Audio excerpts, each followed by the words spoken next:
अस्सलाम वालेकुम जनाब। क्या हाल है मेरे शहजादे और शहजादियों का। उम्मीद करती हूँ कि आप लोग बिल्कुल खैरियत से होंगे। जी जनाब। So welcome to my class and welcome to my heart. Drafting Genie की बिजनेस लॉ के सिलसिले की ये पहली वीडियो है और बहुत ज़्यादा एक्साइटेड हूँ, बहुत ज़्यादा खुश भी हूँ। तो सबसे पहले तो अल्लाह ताला से ये दुआ कर लेते हैं कि ये जो बेड़ा हमने उठाया है, अल्लाह ताला हमें इसके अंदर कामयाब करे और हमारी जो नीयत है, अल्लाह ताला हमारी उस नीयत को बिल्कुल खालिस कर लें। और बेसिकली खालिस तो हमने करनी है, लेकिन अल्लाह ताला हमारी उस नीयत को कबूल कर लें और अल्लाह करे कि बहुत ही अच्छा हम सबको इस कोर्स से फ़ायदा हो। सो आज की वीडियो में बेटे चैप्टर 2 डिस्कस कर रहे हैं, ठीक है? और चैप्टर 2 के अंदर हम ये बताएँगे कि किस तरह से एक सवाल को हमने लेके चलना है और कैसे हमने इस सवाल का ऑपरेशन करना है और कैसे ऑपरेशन करके वापस टाँके लगा के हमने जो है वो अपनी मंज़िल-ए-मक़सूद तक पहुँचना है। तो विदाउट फर्दर अडू हम शुरू कर लेते हैं अपना क्वेश्चन चैप्टर नंबर 2 और जो कि है हमारा ऑफर एंड एक्सेप्टेंस।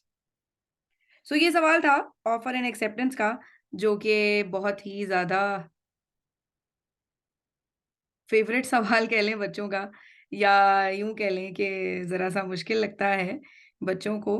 तो वो सवाल आपके सामने लेकर के आए हैं।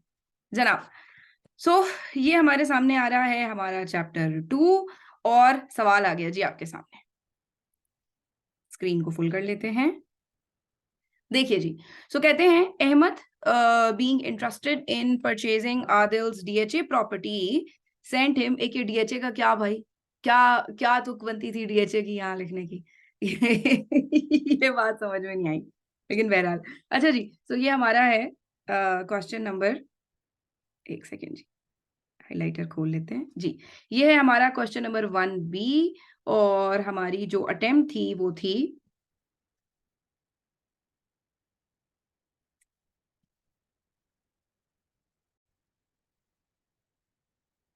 अच्छा जी, सो ये हमारा क्वेश्चन नंबर है। ओह! सॉरी, पेन खुल गया है, हाइलाइटर खोलना था।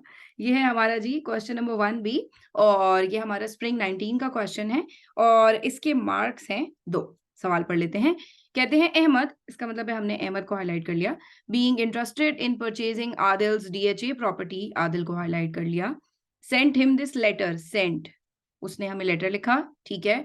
और लिखा जी 1 मार्च को। अच्छा, बाय द वे इस डेट की किसी किस्म की कोई रेलेवेंस नहीं है। आगे जाके ना कोई रेलेवेंस नहीं है। ये ऐवे ही बस इन्होंने डाल दी थी। वो नहीं है what is red and does tring tring, तो वो कर के जी बड़ा लंबा लतीफ़ा बना एट द एंड ये हुआ कि जी पहले में तो ये था कि what is red and does tring tring, तो पता चला कि जी वो होती है आपकी एम्बुलेंस, जो नहीं, सॉरी आपका फ़ोन होता है, ठीक है? जो कि फ़ोन ट्रिंग ट्रिंग करता है। अच्छा, बच्चों ने अगले अटेम्प्ट में फ़ोन लिख दिया ना, what is red and does tring tring, बच्चों ने फ़ोन लिख दिया। तो कहते हैं कि नहीं, वो रेड तो कन्फ्यूज़ करने के लिए डाला हुआ था, ट्रिंग ट्रिंग तो वो वाली जो बेल होती है टेबल के ऊपर वो करती है। अच्छा, अगले अटेम्प्ट में बच्चों ने बेल लिख दी। तो कहते हैं कि यहाँ पर ट्रिंग ट्रिंग कन्फ्यूज़ करने के लिए डाला था और रेड जो चीज़ होती है वो टोमेटो होती है। तो तो शेर जी जंगल का बादशाह है, जो उसका दिल चाहेगा वो करेगा। हम तो सरे तस्लीम खम किए देते हैं, सिंपल सी बात है, ठीक है? ऐसे अकड़ के खड़े हो गए आए के आपके सामने तो फिर हीरोपंती नहीं करनी, ठीक है? अच्छा जी, सो वो कहते हैं कि जी उसने एक लेटर भेज दिया 1 मार्च को और उसने कहा कि मैंने सुना है that you are selling, I have heard. कोई ऑफर नहीं किए उसने। उसने ये नहीं बोला है मैंने खरीदना है, कितने का खरीदना है, नहीं। उसने क्या कहा है, मैंने सुना है that you are selling your DHE property, I am interested in it. Will you consider selling the same to me? ठीक है, देखने में लग रहा है कि ये ऑफर है। लेकिन ऑफर के बारे में हमने क्या पढ़ा था? ऑफर वो होती है कि जिसके अंदर सारे के सारे एसेंशियल एलिमेंट्स मौजूद होते हैं, जिसके अंदर कंसिडरेशन होती है, जिसके अंदर जो सब्जेक्ट मैटर होता है वो वैलिड होता है। ऑफर वो जो प्रॉपर्ली कम्युनिकेटेड होती है। ऑफर वो कि जो सर्टेन और डेफिनिट होती है, जिसके अंदर सारी की सारी बातें मुकम्मल होती हैं। ये ऑफर नहीं है। अगली चीज़ कहते हैं what is the highest price you have been offered? साफ ज़ाहिर है कि ये प्राइस इंक्वायरी है। यहाँ पर ये पूछ रहा है कि कितने की बेचोगे मुझे अपनी ये property? What is this? This is price inquiry.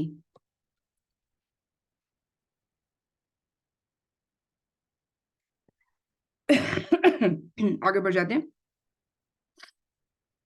कहते हैं अब आदिल ने जवाब दिया, आदिल ने कहा कि जी इसका जो हाईएस्ट कोट मेरे पास आया अभी तक वो 35 मिलियन आया है।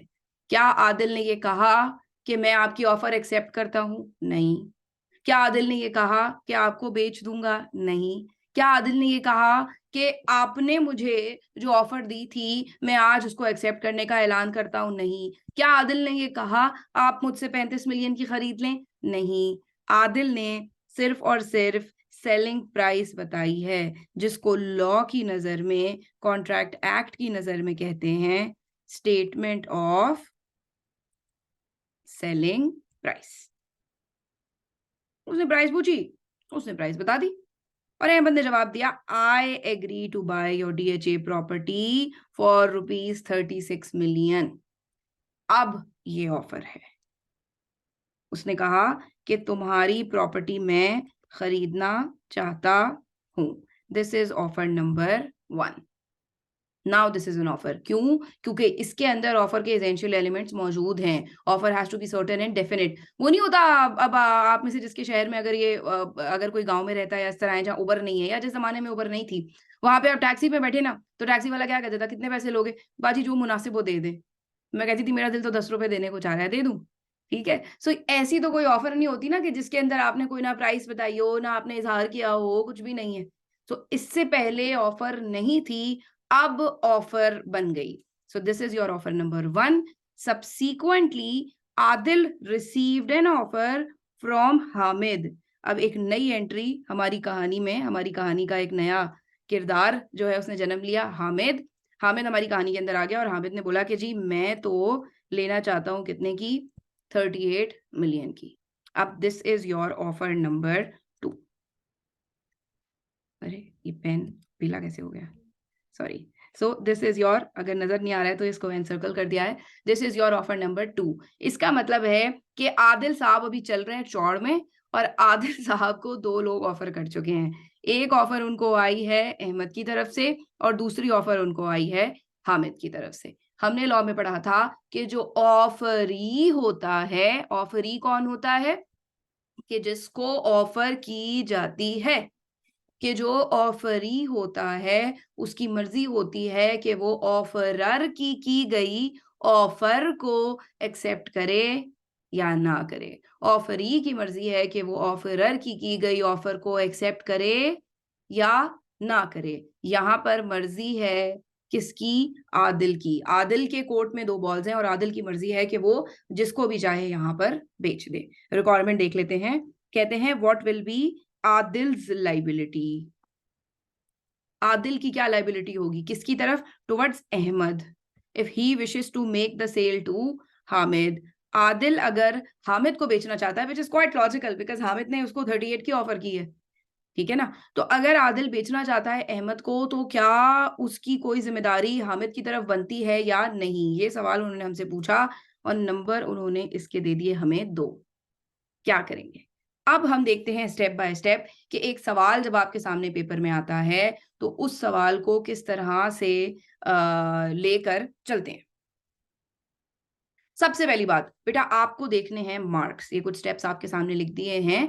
सबसे पहली बात आपको देखने हैं मार्क्स, क्योंकि मार्क्स की बेसिस पे पता चलेगा कि आपको कितने पैराग्राफ्स लिखने हैं। हमारे यहाँ जो कि मैं रिकमेंड करती हूँ बच्चों को, वो 3 तरह के फॉर्मेट्स हैं आंसर के। एक फॉर्मेट वो है कि जिसके अंदर आपको एक पैराग्राफ लिखना है और एक पैराग्राफ आपको उस टाइप के सवाल में लिखना है कि जिस टाइप के सवाल में 1 से लेके 2 तक नंबर हो।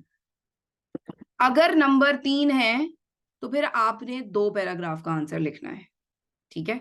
और अगर नंबर 4 से ज्यादा है, 4 प्लस मार्क्स, तो फिर आपने लिखना है 3 पैराग्राफ का आंसर। अब ये पैराग्राफ्स किस तरह से होते हैं और इन पैराग्राफ्स में लिखना क्या क्या है, इसका जवाब अभी थोड़ी देर के बाद दूंगी, क्योंकि अब मैं अगली इंपॉर्टेंट बात करने जा रही हूँ। जैसे ही आपने सवाल देख लिया, आपने सबसे पहला काम क्या किया? आपने देखे नंबर, आपने कहा यार 2 नंबर है, ओके 2 नंबर है, एक पैराग्राफ, ये आपने डिसाइड कर लिया। This is your step 1। यानी बाकायदा बेटा कि जब पेपर में बैठे होगे ना, मेरे ये स्टेप्स दोहराना कि मैम ने ये स्टेप्स बताए थे। सबसे पहला स्टेप नंबर डन, एक पैराग्राफ, ओके आगे बढ़ेंगे। अब आपने अप्रोच करना है टुवर्ड्स योर माइंड मैप। आपने अपने ज़हन में उसूल ये है लॉ को पढ़ने का कि आपने अपने ज़हन में बनाया होगा एक माइंड मैप। आपने कहा होगा कि यार कॉन्ट्रैक्ट के अंदर ना एक ऑफ़र होती है और एक एक्सेप्टेंस होती है। अब आप इमेजिन करें कि मेरे ऊपर ना वो एक बबल बना हुआ है, वो टॉम एंड जेरी में नहीं होता एक बबल जिसके अंदर उसको वो जेरी मरता हुआ नज़र आ रहा होता है या वो जेरी को खा रहा होता है ना? मैं कुछ सोच रही हूँ अभी बबल की तरफ देख के।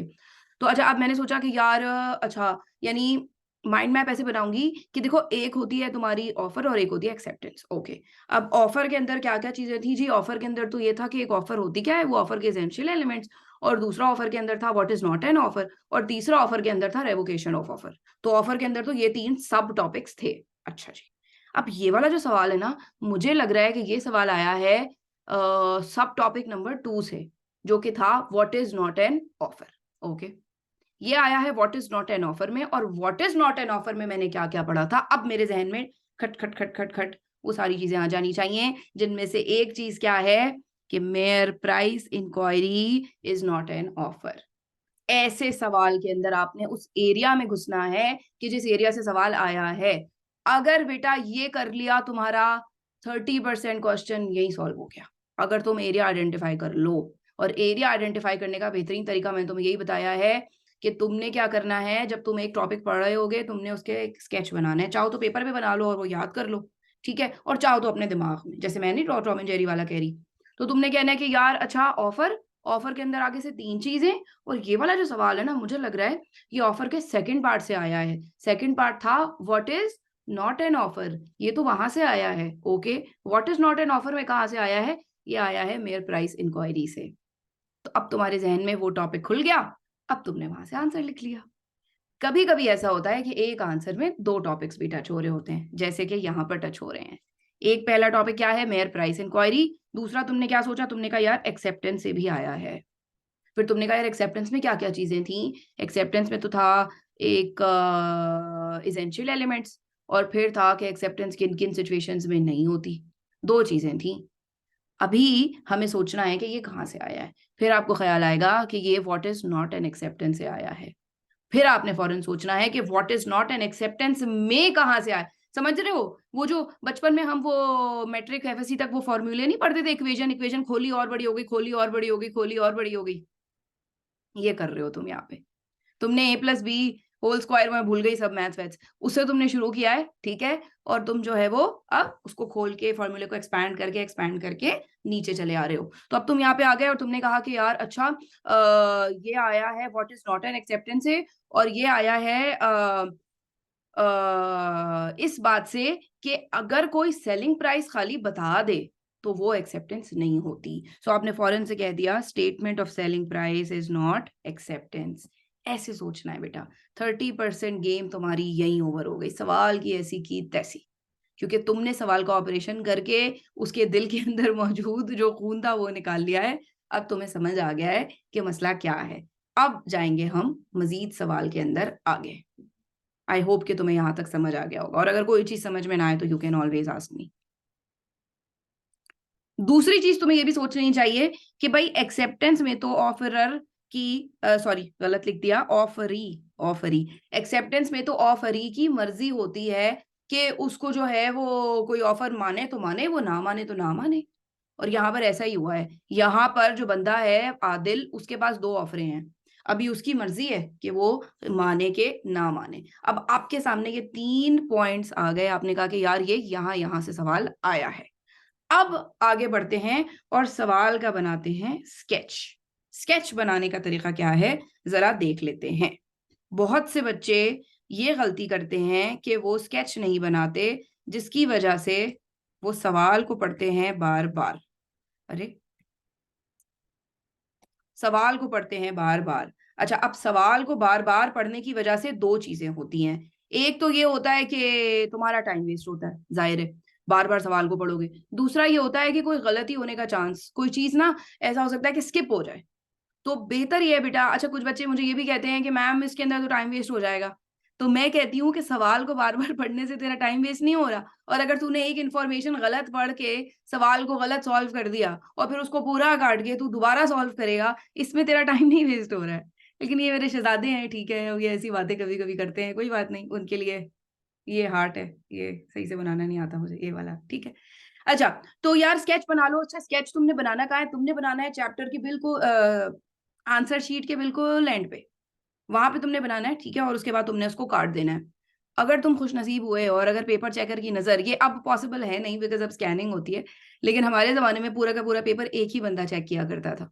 तो उस टाइम पे अगर किसी को आपका ये आंसर प्लान नजर आ जाए तो वो आपसे कितना इंप्रेस होगा कि ये बच्चा कितना स्ट्रक्चर्ड है। अब तो जाहिर है इस बात का चांस नहीं है, so that is for your own benefit कि स्केच बना लो, ठीक है? अब तुम स्केच कैसे बनाओगे ये देख लेते हैं। सवाल खोल लेते हैं जनाब। सो ये आपके सामने सवाल आ गया। Ahmed being interested in purchasing Adil's DHA property sent him this letter. अच्छा जी, सवाल आ गया आपके सामने। अब आपने क्या करना है? आपने स्केच बनाना है। आपने कहना है अहमद ने आदिल को भेजी एक ऑफर। यहाँ पर आप बेटा लिखोगे जो चीज है, ऑफर है या एक्सेप्टेंस है या कुछ भी है, और यहाँ पर आप डालोगे डेट, जो कि इस सवाल में मैंने बताया बिल्कुल रेलिवेंट नहीं है, बहुत से सवालों में रेलिवेंट होती है, ठीक है? सो क्या डेट थी आपकी? 1 सितंबर। अहमद ने आदिल को भेज दी एक ऑफर, और ऑफर क्या थी? प्रॉपर्टी खरीदने की। नॉर्मल सिचुएशन में ये ऑफर होती, यहाँ पर ये क्या है? यहाँ पर ये ऑफर नहीं है। यहाँ पर ये क्या है? मैंने जान के उसको लिखा ताकि आपके जहन में बिल्कुल क्लियर हो जाए। ये ऑफर नहीं है, ये क्या है? ये है प्राइस इंक्वायरी। अब आ जाते हैं बाद में। बाद में क्या हुआ? आदिल ने अहमद को उसकी प्रॉपर्टी की बता दी क्या? Stated selling price. बहुत लंबी इसके अंदर बात लिखने की जरूरत नहीं है, ये तो मैं तुम्हें दिखा रही हूँ तो मैं इतना लिख रही हूँ। अगर मैं खुद ये सॉल्व कर रही होती तो मैं एसपी लिखती खाली, बस सेलिंग प्राइस, तो मुझे समझ आ जाता क्या है, ठीक है? सो तुम्हें जो भी लैंग्वेज समझ आती है, प्रॉपर्टी। और ये अहमद आदिल नाम सही लिखना, बिकॉज ऐसे कभी कभी ना कंफ्यूजन हो जाता है, मुझे भी इवन बीइंग अ टीचर हो जाता है कि बोलना अहमद था, बोले आदिल दिया, और वो फिर गलती हो गई लिखने में। तो नाम जरूर लिखना, ए मत करना, ठीक है? अच्छा, सो फिर आदिल ने अहमद को उस लेटर का जवाब दे दिया, उसने सेलिंग प्राइस बता दी। अभी तक लॉ की नजर में तो कुछ भी नहीं हुआ है, अभी तो सिर्फ बातचीत हंसी मजाक चल रहा है, ठीक? अब क्या हुआ? अब ये हुआ कि अहमद ने बदले में आदिल को उस प्रॉपर्टी की ऑफर कर दी 36 मिलियन में। This is your offer number 1। अब आप 1 2 इसलिए लिखेंगे कि क्योंकि इस सवाल में एक से ज्यादा ऑफर्स है ना, तो इसलिए आप 1 2 लिखेंगे। अगली बात कर लेते हैं। अगली बात क्या हुई? हामिद ने आदिल को सेम प्रॉपर्टी के लिए ऑफर कर दी 38 मिलियन की। This is your offer number 2। और सवाल यहां पर खत्म हो गया। सवाल में आगे कुछ भी नहीं है, और डेट्स मैंने आपको बताया कि आगे थी ही नहीं, तो इसलिए हमने नहीं लिखी। लेकिन जहां पर डेट्स होती हैं, जैसे रेवोकेशन का सवाल है कि भाई रेवोकेशन हुई थी या नहीं हुई थी, वहां पर तो ऑब्वियसली डेट बहुत इंपॉर्टेंट होती है ना, कि भाई किस डेट को लेटर आया, और क्या उस डेट से पहले जो आपका ऑफरी था उसने एक्सेप्टेंस कहीं भेज तो नहीं दी थी। तो क्योंकि अगर उसने लेटर की रिसीट से पहले, लेटर ऑफ रेवोकेशन की रिसीट से पहले अगर उसने एक्सेप्टेंस का खत अपने पास से निकाल दिया है, तो ऑब्वियसली फिर इस रेवोकेशन का तो फायदा नहीं है, और contract will be binding despite the revocation of offer, the contract will be binding on the offeror, because वो ऑफरिंग तो निकाल दिया खत। तो उन सिचुएशंस में ना बेटा डेट्स बड़ी इंपॉर्टेंट होती हैं। यहाँ पर डेट उन्होंने कुछ खास लिखी नहीं है, तो इसलिए हमें डेट लिखने की जरूरत नहीं है। ये तुम्हारा हो गया स्टेप कौन सा? ये तुम्हारा हो गया एक्सक्यूज मी बेटा, गला। ये तुम्हारा हो गया स्टेप नंबर 3। सबसे पहला स्टेप था नंबर आइडेंटिफाई करो, तो उससे पैराग्राफ्स आइडेंटिफाई करो, जिनको मैं अभी बताती हूँ। दूसरा स्टेप क्या था? दूसरा स्टेप था अपना माइंड मैप खोल लो अपने दिमाग में, वो फोल्डर खुल जाना चाहिए, क्लिक खुल गया पूरा, और पता चल गया कि सवाल कहाँ से आया है। तीसरा स्टेप क्या है जी? स्केच बना लो। वापस आते हैं सवाल की तरफ। जी जनाब। सो स्केच बन गया जी हमारा, आगे बढ़ते हैं। अब जरा अगला स्टेप है आपका रिक्वायरमेंट। आपने देखनी है सवाल की रिक्वायरमेंट, और देख लीजिए मैंने यहां पर आपके लिए लिख दिया है। अरे ये देख लो भाई, रिक्वायरमेंट को इज्जत दो। रिक्वायरमेंट को बहुत इज्जत देना बेटा। मसला पता है क्या होता है? बच्चे कहते हैं मैम फिट पेपर हो गया, लॉ की प्रोविजन आती थी? हाँ आती थी। अच्छा पॉडकास्ट देखी थी बेटा? हाँ पॉडकास्ट भी देखी थी मैम, जो आपने बताया था वही पॉइंट्स लिख कर आया था। अच्छा रिजल्ट आया 46 मार्क्स आ गए। मैं कहूँ यार क्या हो गया ये? अच्छा लिखता भी था। मेरा तो ये है, मैं लिखा हुआ चेक करती हूँ, मैंने चेक भी किया, सही लिख रहा था। पता नहीं क्या हुआ पेपर में। ये हुआ पेपर में। पेपर में ये हुआ कि आपने रिक्वायरमेंट को इज्जत नहीं दी। रिक्वायरमेंट के अंदर लफ्ज लिखा हुआ था, आप बताओ कॉन्ट्रैक्ट वैलिड है या नहीं, और आप लिखकर आ गए लोगों के राइट्स एंड लायबिलिटीज। ठीक है ना? रिक्वायरमेंट के अंदर लिखा हुआ था कि ए और बी की लड़ाई हो गई एक कॉन्ट्रैक्ट के ऊपर, तो बताइए कौन से ऐसे सरकमस्टांसेस होते कि जिसके अंदर दादाजी ने जो गिफ्ट देने का पोती को वादा किया था, वो याद है गिफ्ट वाला जो चैप्टर 3 के अंदर से, तो कौन से ऐसे सरकमस्टांसेस होते कि जिनके अंदर अगर पोती होती और दादा भी होते तो वो कॉन्ट्रैक्ट वैलिड हो जाता और पोती क्लेम करने के काबिल हो जाती। सवाल तो ये था। आप लिख के आ गए कॉन्ट्रैक्ट वैलिड है कि नहीं है। तो फिर आप बता दीजिए 46 आने चाहिए कि नहीं आने चाहिए? है ना मेरी बात बेटे? सवाल की जो रिक्वायरमेंट है, रिक्वायरमेंट पे कैपिटलाइज करो। रिक्वायरमेंट में जो वर्ड है उस वर्ड को इतनी इज्जत जरूर दो कि उस वर्ड को अपने कंक्लूजन में इस्तेमाल करो। अगर वो पूछ रहे हैं कि कॉन्ट्रैक्ट वैलिड है या नहीं, तो तब बताओ ना वैलिड है या नहीं। अगर उन्होंने तुमसे कहा है कि बताओ इस सिचुएशन में आदिल लाइबल है कि नहीं है, तो लाइबल का लफ्ज बताओ ना। अगर तो तुम ये लिख दोगे the contract between Ahmed and Adil is not valid, तो फिर एग्जामिनर यही बोलेगा ना your answer is also not valid. तो चल आ जा तू पुत्र, तू अगले अटेम्प्ट भी आई, सॉरी मेरी पंजाबी काफी कमजोर है, तो तू आ जा पुत्र, अगले अटेम्प्ट भी आ जा फिर। ठीक है ना? तो मेरा बच्चा, मेरी जान के टोटो, आपने जो है ना वो सवाल की रिक्वायरमेंट के जो अल्फाज है उन पे कैपिटलाइज करना है। 90% बच्चे सिर्फ और सिर्फ इस रिक्वायरमेंट को अपने जहन में सोच के लिख के आ जाते हैं, वो पढ़ते भी नहीं है कि सवाल में क्या है। अगर सवाल के अंदर वैलिडिटी और वॉइडिटी के बारे में सवाल पूछा गया है तो तब तुमने जवाब देना है इसके बारे में। अदरवाइज तुमने उस हिसाब से जवाब देना है, और डिफरेंट रिक्वायरमेंट्स आपके सामने रख दी हैं। ये 100% वो नहीं है एग्जॉस्टिव, 100% लिस्ट नहीं है। बहरहाल कोशिश बहुत की है कि ये इसके अंदर जितनी भी चीजें, जितनी भी रिक्वायरमेंट्स होती हैं आई की, वो सारी डाल दूं। कुछ ना कुछ बहरहाल रह ही गई होंगी, लेकिन ज्यादातर ऐसी आती हैं, ज्यादातर ऐसी आती हैं। I think this is 97% complete. ठीक है? और तुम्हें भी अगर कोई मिले सवाल में तो मुझे जरूर बताना। ठीक है? अच्छा जी, सो अगर तो आपसे पूछा है कि बताओ जी वैलिड है या वॉइड है, तो आपने बताना है कि जी आदिल और अहमद के दरमियान कॉन्ट्रैक्ट है, वो वैलिड है कि नहीं है।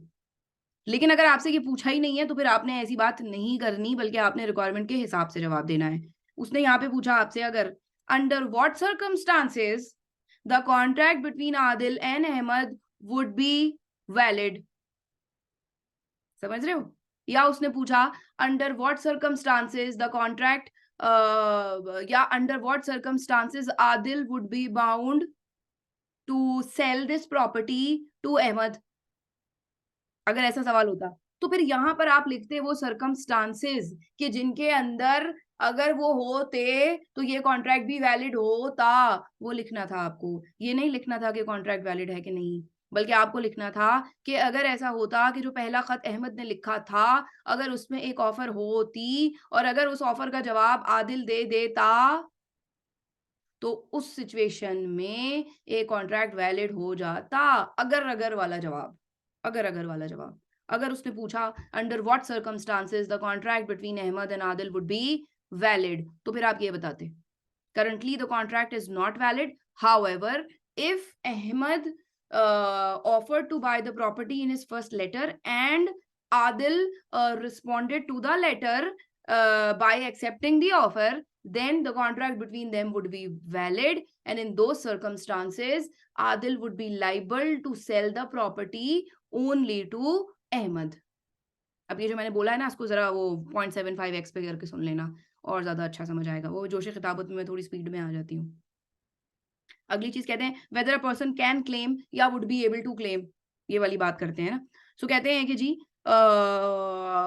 वो बंदा क्लेम कर सकता है। अब अगर यहाँ पे ऐसे ही हो जाता कि whether in this situation whether Ahmed would claim Adil to sell this property to him, तो फिर अब आपको पहली बात क्या बतानी है, कैन और कैन नॉट क्लेम। जाहिर है कि आप बताएंगे कि जी in this situation Ahmad can not claim because there was no offer and there was no acceptance. सही है? कैन और कैन नॉट क्लेम वाली बात। अच्छा, साथ में मैंने यहाँ एंड लिख दिया है, अगर नंबर ज्यादा हैं, अगर नंबर है इस सवाल के 5, तो तुम सोच में पड़ जाओगे कि यार ये तो सीधा सीधा सवाल था, अभी मैं इसके अंदर और क्या लिखूं।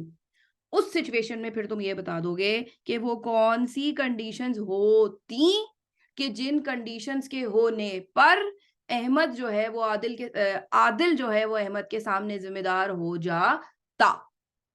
लेकिन ये तुमने सिर्फ और सिर्फ तब लिखना है कि अगर तुम आंसर पूरा लिख चुके हो रिक्वायरमेंट के हिसाब से, और आंसर के अंदर था कि in this situation explain whether Ahmed can claim against Adil, तो पहले तो तुम बता देते कि ही कैन और ही कैन नॉट ना, वॉट एवर बी, और उसके बाद तुम अगले पैराग्राफ में ऐसे करके लिख देते कि however if the first letter posed a valid offer, ठीक है, and Adil responded to the offer by sending a letter of acceptance.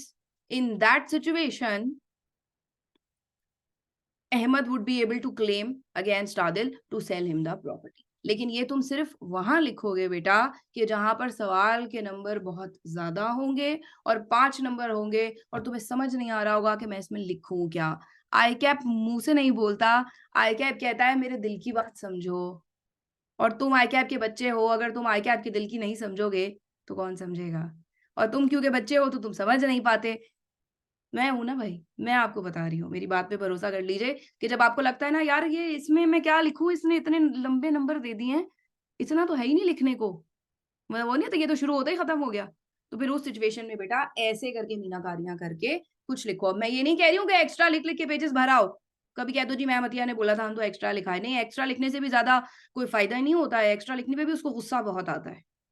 ठीक है, सो पहले हाँ ना में जवाब दे दो कि क्लेम है कि नहीं है, और आगे फिर बता दो कि क्लेम किस सूरत में हो सकता था। अगली चीज कहते हैं if the person is entitled to और if the person is justified. तो अगेन यहाँ पर भी आपको बता देना है कि जी इस सिचुएशन में अगर अहमद कोई ऐसा क्लेम करता आदिल के खिलाफ तो क्या वो जस्टिफाइड होता।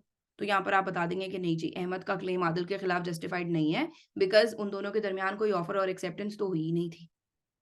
अगेन अगर इसके नंबर 6 हैं तो तुम बोलोगे यार अब मैं क्या लिखूं यहाँ पे, तो तुम फिर दोबारा यहाँ पर ये लिखोगे कि अहमद का क्लेम आदिल के खिलाफ जस्टिफाइड होता अगर अहमद ऑफर लिखता और आदिल ऑफर का जवाब देता। समझ आ गई बात? ठीक है, ओके। फिर है जी राइट्स एंड लाइबिलिटीज। अगेन अगर राइट्स एंड लाइबिलिटीज का सवाल आए तो इसका फॉर्मेट थोड़ा सा मुख्तलिफ होता है। यहाँ पर आपको बुलेट पॉइंट्स में लिखने होते हैं कि अहमद आदिल के खिलाफ ये भी कर सकता है, अहमद आदिल के खिलाफ ये भी कर सकता है, अहमद आदिल के खिलाफ ये भी कर सकता है, अहमद आदिल को माफ भी कर सकता है, अहमद आदिल से वो प्रॉपर्टी लेने के लिए कोर्ट में भी जा सकता है, अहमद आदिल से इस कॉन्ट्रैक्ट की ब्रीच के कुछ पैसे भी डिमांड कर सकता है, और अहमद ये भी चाह सकता है कि कोर्ट में ना जाए और दोनों आउट ऑफ कोर्ट कुछ सेटलमेंट कर लें, तो ये भी बन जाएगा। बुलेट पॉइंट्स के अंदर आप बात करेंगे। अगली चीज है can they avoid the contract. Again वही वाली बात कि अगर यहाँ पर अहमद ने आदिल को जवाब दिया होता, सॉरी आदिल ने अहमद को जवाब दिया होता और बाद में वो कहता कि नहीं मैंने नहीं करना कॉन्ट्रैक्ट आपके साथ, मुझे नहीं, जैसे ऐसा हुआ कि मैंने अपनी गाड़ी बेचने के लिए किसी से बात कर ली और उसके बाद जब वो लेने आए मैंने कहा नहीं मेरा दिल नहीं चाह रहा, मेरे अब्बा ने मुझे गिफ्ट की थी। समझ रहे हैं? तो फिर उस सिचुएशन में ऐसा क्या होगा, तो सवाल में पूछा जाएगा कि can miss Atiya, can ma'am Atiya avoid the contract, तो फिर अब आप यहाँ कहेंगे कि नहीं she can not avoid the contract. अब आप ये नहीं बोलोगे वैलिड है कि अवॉइड है कि फलाना है कि ढमकाना है, राइट्स एंड लाइबिलिटीज की बात नहीं करोगे यहाँ पे। क्यों? क्योंकि कंक्लूजन में उसने तुमसे रिक्वायरमेंट में पूछ लिया अवॉइड, तो अभी तुम कंक्लूजन में अवॉइड ही लिखोगे कि no ma'am Atiya can not avoid the contract, because आगे तुम लॉ की प्रोविजन बता दोगे कि अगर किसी ने ऑफर की एक्सेप्टेंस दे दी है तो contract will be binding on that person and that person has to fulfil the contractual obligations. समझ रहे हैं मेरी बात? ओके। अगेन नंबर 6 है और तुमने ये बात लिख दी और तुम्हें लग रहा है कि यार अब आगे क्या लिखूं, तो तुम ये कह सकते हो कि हाउएवर मेहमतिया may avoid the contract if her acceptance was not, या if she did not send any acceptance. बार बार कह रही हूं मेरे बच्चों, डिस्क्लेमर दे रही हूं, हाथ जोड़ के कह रही हूं, थक गई हूं, पानी पीने की जरूरत है। बार बार कह रही हूँ, हाथ जोड़ के कह रही हूँ, एक्स्ट्रा लिखने की जरूरत नहीं है। ये उन इमरजेंसी सिचुएशंस की टिप्स दे रही हूँ कि जहां पर 6 नंबर का सवाल आ जाता है और तुम्हें समझ नहीं आ रहा होता कि शीट कैसे भरो। समझ गए हो? ओके, अच्छा जी। सो ये बात हो गई।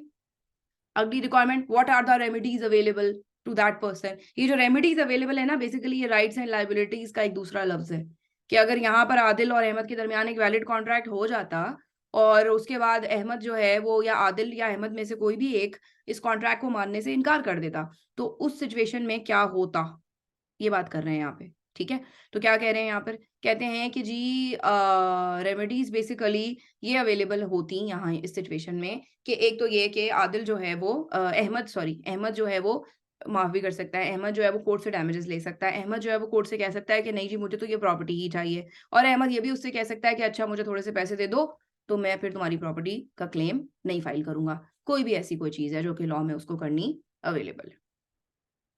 ऑल्दो ये तो आपको पता ही होगा ना कि कॉन्ट्रैक्ट ऐसा कॉन्ट्रैक्ट वैलिड नहीं होता कि जिसके अंदर किसी को बिज़नेस करने से रोका जाए। तो वो बात ठीक है, लेकिन बहरहाल अगर ये इस कॉन्ट्रैक्ट को ख़त्म करने के लिए आपस में एक-दूसरे को कुछ पेमेंट दे रहे हैं, तो उससे लॉ रोक नहीं सकता। अगली बात कहते हैं डिस्चार्ज, ये भी बड़ी इंपॉर्टेंट बात है कि ये करने के बाद क्या अगले की ज़िम्मेदारी डिस्चार्ज हुई या नहीं? इसकी एग्जांपल दे देती हूँ। ऐसा हुआ ना कि अगर टाइम बार्ड हो गया, एसबीएम ने मुझे चेक दिया और मैंने जमा नहीं कराया और 6 महीने गुज़र गए। अब आपको पता है लिमिटेशन लॉ के तहत 6 महीने गुज़र जाएँ तो वो तो टाइम बार्ड हो जाता है चेक। यहाँ पर एसबीएम की ज़िम्मेदारी डिस्चार्ज हो जाती है क्योंकि एसबीएम ने मुझे 6 महीने पहले चेक दिया था, मैंने जमा नहीं करवाया, चेक टाइम बार्ड हो गया। अगर चेक टाइम बार्ड हो जाता है, तो उस सिचुएशन में क्या होता है, उस सिचुएशन में अगले की ज़िम्मेदारी खत्म। ऐसा अगर कोई सवाल आ जाए, अभी आप लोगों ने शायद टेंडर ऑफ परफॉर्मेंस पढ़ा नहीं होगा, जब आप वो पढ़ेंगे तो मेरी बात दोबारा से याद कर लीजिएगा कि जी उसने परफॉर्म करने की कोशिश की कॉन्ट्रैक्ट को, अगले ने करने नहीं दिया, इसकी ज़िम्मेदारी खत्म। सवाल में अगर उन्होंने पूछा कि क्या इसकी ज़िम्मेदारी खत्म हुई, इसकी ज़िम्मेदारी डिस्चार्ज हुई या नहीं, तो यहाँ पर अगेन आप बता देंगे डिस्चार्ज हुई या नहीं, सॉरी। यहाँ पर अगेन आप बता देंगे डिस्चार्ज हुई या नहीं, और वही वाली बात कि अगर नंबर बहुत ही ज़्यादा हैं, तो फिर आप पूरी बात बता देंगे कि अगर डिस्चार्ज नहीं हुई तो अब आगे क्या किया जा सकता है, कॉन्ट्रैक्ट पे अमल करना पड़ेगा, नहीं करना पड़ेगा, जो भी कुछ होगा। आई होप कि आपको क्लियर हो गया होगा सवालों के डिफरेंट टाइप्स और उन डिफरेंट टाइप्स को आपने किस तरह से रिस्पॉन्ड करना है। I hope.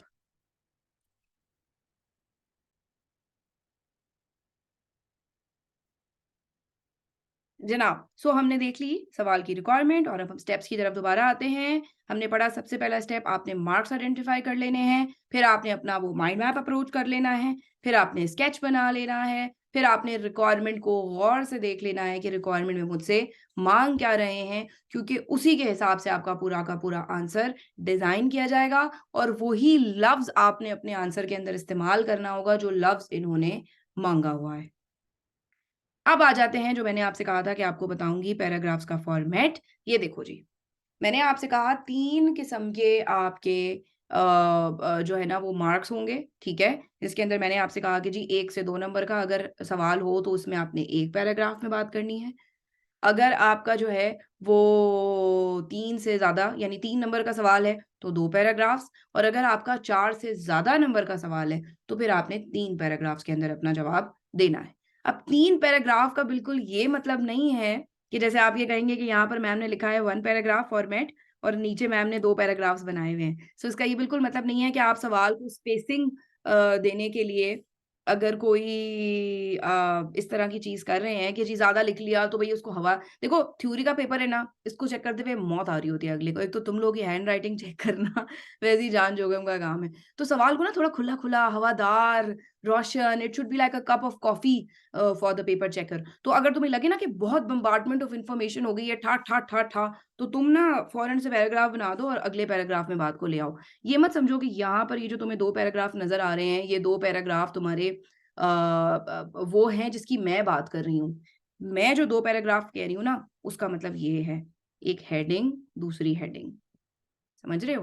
अब वो हेडिंग के अंदर तुम पैराग्राफ बना दो तो वो एक अलग बात है। ठीक है? यहाँ पे देखो मैंने क्या बात की। सबसे पहले तुम लफ्ज़ देख लो, आदिल इज़ नॉट लायबल। मैंने ये लायबल का लफ्ज़ लिखा है और मैंने इसको बोल्ड किया है। क्यों? क्योंकि सवाल में उसने पूछा था, विल आदिल बी लायबल या will Adil have any liability towards Ahmed for sale of his property. Number 2 है, जवाब शुरू करेंगे कंक्लूजन से, डायरेक्टली ठा करके, लाइबल है कि नहीं है, डायरेक्टली मुंह पे कंक्लूजन मारेंगे कि हाँ जी लाइबल है या हाँ जी लाइबल नहीं है। ठीक है, तो पहली बात लाइबल का लफ्ज, उसके बाद क्या कहते हैं जी, Adil is not liable towards Ahmad. ये मैंने तुम्हारे लिए लिखा है अभी अभी खुद, पास पेपर का मुझे बिल्कुल पसंद नहीं आया था suggested answer. Ahmed sorry, Adil is not liable towards Ahmed for sale of his property to him because, अब तुम देखो बिकॉज, यहां तक बेटे चल रहा है तुम्हारा कंक्लूजन, और अगर तुम कंक्लूजन खाली लिख देते हो तो तुम्हें कख भी नंबर नहीं मिलेगा, बिकॉज कंक्लूजन के नंबर ही बहुत कम है। असल तो नंबर इस चीज के हैं जो आगे आ रही है यहां तक, समझ रहे हो ना मेरी बात। तो कंक्लूजन लिख के आगे तुमने बतानी है उसकी वजह, उसका रीजन, और उसका रीजन है तुम्हारे लॉ से जो कि है कॉन्ट्रैक्ट एक्ट। तो पहले तुम यहां तक कंक्लूजन लिखकर फिर बिकॉज करके, और ये सिर्फ और सिर्फ 2 नंबर वाले, 1 से 2 नंबर वाले सवाल का फॉर्मेट है। तुम बोलोगे because in the light of provisions of contract act 1872 price inquiry by Ahmed in the first letter does not constitute offer as well statement, as well नहीं सॉरी बेटा, एज इधर एक और रह गया, एज वेल एज, गलत जगह लिख दिया, as well as statement of selling price by Adil is not considered as acceptance। पूरी बात बता दी, दरिया को कूजे में बंद कर दिया, अल्फाज का इस्तेमाल बहुत लंबा लंबा नहीं किया, बात अपनी क्लैरिटी से आपने कर ली। बिजनेस कम्युनिकेशन का उसूल है, मुझे 7 C's हैं कि आपकी प्रिसाइसनेस जरूर होनी चाहिए लेकिन क्लैरिटी जरूर होनी चाहिए। ठीक, के बाद आप कहते हैं secondly the offer made by Ahmed in the second letter was not accepted by Adil, so there is no binding contract between them and Adil may sell his property। अगर तुम यहाँ पे can लिखते तो बिल्कुल भी अच्छा नहीं लगता। लॉ का एक असलूब याद रखो, लॉ का एक स्टाइल ये है लिखने का कि जब लॉ में कोई बात पक्की पक्की बोलनी होती है ना, ये है करना या ये नहीं करना, तो वहां पर लिखा जाता है शैल, और लॉ में जहां पर चॉइस होती है ना तो वहां पे लिखा जाता है मे। तो तुमने यही करना है कि जहां पर चॉइस है वहां पर तुम मे लिख दो, कैन अच्छा नहीं लगता, और जहां पर पक्की बात है कि ऐसा करेगा या नहीं करेगा वहां पर शैल। ठीक है, ओके, सो कहते हैं नादिल may sell his property to Hamid if he wishes so. ये आपका होगा 2 नंबर के सवाल का आंसर, क्योंकि ये सवाल 2 नंबर का ही था, तो इसके अंदर इतना आंसर अगर आपने लिखा है तो अल्लाह ने चाहा तो आपको पूरे नंबर भी मिल सकते हैं, अगर इतनी क्लैरिटी के साथ और इतने अच्छे अल्फाज। अभी तुम देखो मैंने लॉ के रट्टे नहीं मारे हुए यहाँ पे, लेकिन मैंने कीवर्ड्स इस्तेमाल किए हैं, देख रहे हैं आप। देखो मैंने क्या कहा है, कीवर्ड प्राइस इंक्वायरी, ये लॉ का वर्ड है, ठीक है। डज नॉट कॉन्स्टिट्यूट ऑफर, ये लॉ का वर्ड है। स्टेटमेंट ऑफ सेलिंग प्राइस, ये लॉ का लफ्ज है, ठीक है, समझ रहे हैं मेरी बात। तो बाइंडिंग कॉन्ट्रैक्ट, ये लॉ का लफ्ज है। जो मैं आपसे बार बार कहती हूँ ना कि बेटा कीवर्ड्स इस्तेमाल करो, कीवर्ड्स इस्तेमाल करो, ये होते हैं कीवर्ड्स। ठीक है, आगे बढ़ते हैं। 2 पैराग्राफ फॉर्मेट, कहते हैं जी प्रोविजन ऑफ लॉ और कंक्लूजन, 2 पैराग्राफ। बार बार बोल रही हूं, और यहां पर तुम देख लो बड़ा बड़ा लिखा हुआ भी आ रहा है, don't use these headings in exam, just right the paragraph, this heading is for your brain. ये हेडिंग तुम्हें नजर आ रही होगी अपने अपनी नजरों से, ये तुमने लिखनी नहीं है, लिखनी नहीं है, लिखनी नहीं है। मान जा मेरी बात, भाई नहीं है, बहन नहीं है, शहजादे शहजादी नहीं हो मेरे, नहीं लिखनी है हेडिंग, सिर्फ और सिर्फ तुम्हारी समझ के लिए लिखी है मैंने यहाँ पर। देखो एक बात याद रखना, जिंदगी में भी और पेपर में भी, अगर किसी को इम्प्रेस करना है ना, इम्प्रेस करने का तरीका होता है सटल, वो नाच नाच के इम्प्रेस नहीं करते किसी को, समझ रहे हैं ना। अच्छा जी, सो कहते हैं provision of law as per the provisions of contract act 1872, और ये 2 पैराग्राफ का फॉर्मेट कितने मार्क्स के लिए है, 3 मार्क्स के लिए। पहले आपने लॉ की प्रोविजन बताई, लॉ की प्रोविजन बताते हुए no names, no reference to the scenario, scenario को बयान ही नहीं करना है, सिर्फ और सिर्फ लॉ की प्रोविजन बतानी है। यहाँ पे अहमद, असगर, अजमल, आमिर, सादिया, समीना, फरगना, किसी का भी नाम नहीं आना है यहाँ पर, सिर्फ और सिर्फ कॉन्ट्रैक्ट एक्ट की फॉर्मल जबान आनी चाहिए। रट्टे वाली जबान बिल्कुल लाजमी नहीं है, लेकिन कीवर्ड्स का इस्तेमाल होना चाहिए। As per the provisions of Contract Act 1872, where price inquiry by a party does not constitute a valid offer, similarly, mere statement of selling price by other party is not considered as acceptance or offer। मैंने यहाँ of नहीं लिखा है, और लिखा है, क्यों? क्योंकि सेलिंग प्राइस लाजमी नहीं है कि आप सिर्फ रिस्पॉन्स में ही बताएं। बल्कि ऐसा भी तो हो सकता है ना कि कोई गुजर रहा हो, आपने उसको वैसी सेलिंग प्राइस बता दी, तो सेलिंग प्राइस ऑफर भी नहीं है और एक्सेप्टेंस भी नहीं है, सेलिंग प्राइस कुछ भी नहीं। ये बात आपने बता दी लॉ की प्रोविजन। अब आप आते हैं कंक्लूजन में, और यहाँ पर आप लिखेंगे लोगों के नाम, और यहाँ पर आप सवाल की रिक्वायरमेंट का जो लफ्ज है उसको भी इस्तेमाल करेंगे। ठीक है, वहां पर हमने क्या किया था वन पैराग्राफ फॉर्मेट में, वहां पर हमने ये किया था कि पहले हमने कंक्लूजन बताया था और उसके बाद हमने बिकॉज करके लॉ की प्रोविजन बताई थी। यहाँ पर हमने क्या किया है, यहाँ पर हमने पहले लॉ की प्रोविजन बताई है, फिर कंक्लूजन बताया, मुंह पे नहीं मारा डायरेक्ट कंक्लूजन, अच्छा नहीं लगता ऐसे। कहते हैं जी, in the light of above mentioned provisions of contract act, Adil is not liable towards Ahmed for sale of his property because in the first letter, Ahmed only inquired about the price, to which Adil responded by stating the price of the property. Secondly, the offer made by Ahmed in the second letter was never accepted by Adil, so there is no contract between them and Adil may sell his property to Hamid if he wishes so. Second paragraph में आपने बता दिया होना चाहिए ये चीज या नहीं होनी चाहिए या जो भी कुछ। आई होप समझ आ गया होगा। थर्ड पैराग्राफ की बात कर लेते हैं और ये मेरा फेवरेट है। अच्छा, मैं बच्चों से कहती हूँ कि यार जितनी भी प्रैक्टिस कर रहे हो ना थर्ड पैराग्राफ के हिसाब से करो, बिकॉज थर्ड पैराग्राफ से जरा अच्छी प्रैक्टिस हो जाती है, आपको लिखने का ज्यादा तरीका आ जाता है। लेकिन बहरहाल आपको प्रैक्टिस तीनों हिसाब से करनी है। मैं तो ये रिकमेंड करूंगी कि हर सवाल को आप 3 हिसाब से लिखा करो। भले यानी जो मुझसे आपने चेक करवाना है वो वाला तो आप ऐसे करो ना कि वो वाला तो आप मार्क्स के हिसाब से लिख के चेक कराओ, लेकिन अपनी प्रैक्टिस के लिए एक ही सवाल को 3 तरीकों से करो, तो इस तरह से रट्टे भी लग जाएंगे और इस तरह से ये है कि लिखने का तरीका भी पक्का हो जाएगा। ठीक है, अभी टाइम तो है काफी। मुझे जो भेजना है वो मार्क्स के हिसाब से भेजना, बिकॉज मैं मार्क्स के हिसाब से चेक करूंगी। ठीक है, 3 पैराग्राफ फॉर्मेट, सबसे पहले सिनेरियो बताएंगे और ब्रीफ।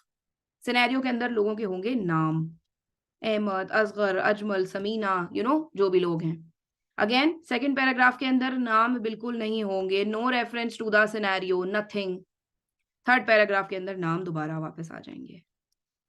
फर्स्ट पैराग्राफ में बताया, और ये फर्स्ट पैराग्राफ को देखना यार, इसको ब्रीफ रखना है, इसको बहुत लंबा कर दोगे ना वो फिर कहेगा इसने सवाल ही छाप दिया पूरा। और बच्चे ये करते हैं, सिनेरियो का पैराग्राफ इतना लंबा होगा, फिर प्रोविजन ऑफ लॉ का इतना और फिर कंक्लूजन का इतना सा। तो ऐसे नहीं करना भाई, देखो मेन नंबर सिनेरियो लिखने की नहीं मिल रहा है आपको। ठीक है, सिनेरियो तो ऐसे जरा अच्छा लगे इसलिए। सो कहते हैं जी, Ahmad inquired about price of Adil's property by a letter, to which Adil responded by mere stating the price. Letter Adil got one offer from Ahmed and other from Hamid and he responded to none. तुम देखो क्या खूबसूरती से, मतलब अपनी तारीफ नहीं करना चाह रही लेकिन कभी कभी अपने लिखे हुए आंसर से प्यार हो जाता है। बहुत ही कम अल्फाज में पूरी बात कर दी। क्या कहते हैं जी कि एक इसने जो है ना वो अहमद से ली, एक इसने हामिद से ली और उसने किसी को भी जवाब नहीं दिया। Provision of law, as per the provisions of Contract Act 1872, mere price inquiry by a party does not constitute a valid offer. Similarly, mere statement of selling price by other party is not considered as acceptance or offer. किसी का नाम नहीं है ना, अहमद, आदिल, हामिद, किसी का भी नाम नहीं है सेकंड पैराग्राफ में, किसी का नाम। थर्ड पैराग्राफ की तरफ आ जाएंगे, कहते हैं secondly, the offer made by Ahmad in the second letter was never accepted by Adil, so there is no contract between them and sorry, conclusion से शुरू करना था। In the light of above mentioned provisions of Contract Act, Adil is not liable towards Ahmad for sale of his property because in the first letter Ahmad only inquired about the price, समझ गए हो? Conclusion तो repeat हो रहा है पीछे से सारा। अब तुम ये कहोगे कि मैम लॉ की प्रोविजन तो ऊपर लिख दी थी, उप्स सॉरी,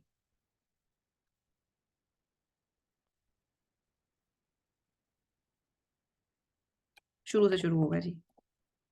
अच्छा, अब तुम कहोगे मैम लॉ की प्रोविजन तो ऊपर लिख दी थी, अब आप जो है वो नीचे क्यों हम फिर बताएं दोबारा से? नीचे तो बस हम ये लिख देते ना कि Adil is not liable towards Ahmed, खत्म। और बहुत से बच्चे ऐसा करते हैं और फिर कहते हैं कि मैम पॉडकास्ट भी देखी थी, फिट करके पेपर हुआ, आप मेरे से पढ़ाया था वैसे ही हुआ था, नंबर फिर 45 आ गए। क्यों? क्योंकि तुमने इज्जत नहीं दी उसको, बिल्कुल उसकी ईगो हर्ट हो जाएगी। वो कहेगा कि यार ठीक है लॉ की प्रोविजन तो लिख दी थी लेकिन एप्लीकेशन तो करते, प्रोविजन तो तुमने लिख दी, कंक्लूजन तुमने अलग लिख दिया, दोनों को मिला के कब लिखोगे? तो कंक्लूजन के पैराग्राफ के अंदर आपने ये तो बता देना कि लाइबल है कि नहीं है, तो कंक्लूजन हो गया और बहुत से बच्चे सवाल को वहीं स्टॉप कर देते हैं। लेकिन ऐसा आपने नहीं करना मेरे बच्चों, बल्कि आपने क्या करना है, थोड़ा सा हल्का सा लॉ का आपने जो एप्लीकेशन है वो अपने सिनेरियो को देना है। So basically Adil is not liable towards Ahmed for sale of property, यहां तक आपका यहाँ तक आपका कंक्लूजन तो पूरा हो गया, लेकिन आगे